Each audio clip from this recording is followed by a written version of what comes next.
তারেক রহমান আজকে যশোরে যাইয়া মহিলাদেরকে সিলিন্ডার কার্ড দিবে না কি একটা কার্ড দিবে যেন বলেছে।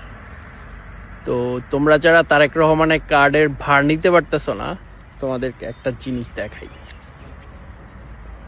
এই যে দেখো, এটা আমার কার্ড হোল্ডার, এটার ভিতরে 6টা কার্ড ধরে, ঠিক আছে? এই 6টা বাদেও এদিকে আরো এখানে 6টা, টোটাল 12টা কার্ড নিয়ে ঘুরতেছি। হ্যাঁ, এই যে সব কার্ড, ঠিক আছে? সো এই হলো জার্মানি অবস্থা। তোমরা বাংলাদেশে ইউরোপ বানাইতে চাও, ইউরোপের মতো হইতে চাও, কিন্তু তারেক রহমানের কার্ডের ভার নিতে পারতেছো না। বাই দ্য ওয়ে, এই 12টাই কিন্তু শেষ না। ফোনের মধ্যে আরও মোস্ট প্রবাবলি 4টা ব্যাংক কার্ড আছে, ট্রান্সপোর্ট কার্ড আছে,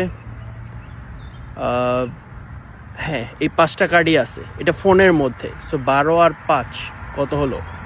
17টা কার্ড নিয়ে ঘুরতে হয়। সো জোকসে পার্ট যেটা তোমাদেরকে বললাম, বাট বাংলাদেশ এখন ওই পর্যায়ে পৌঁছা নেই।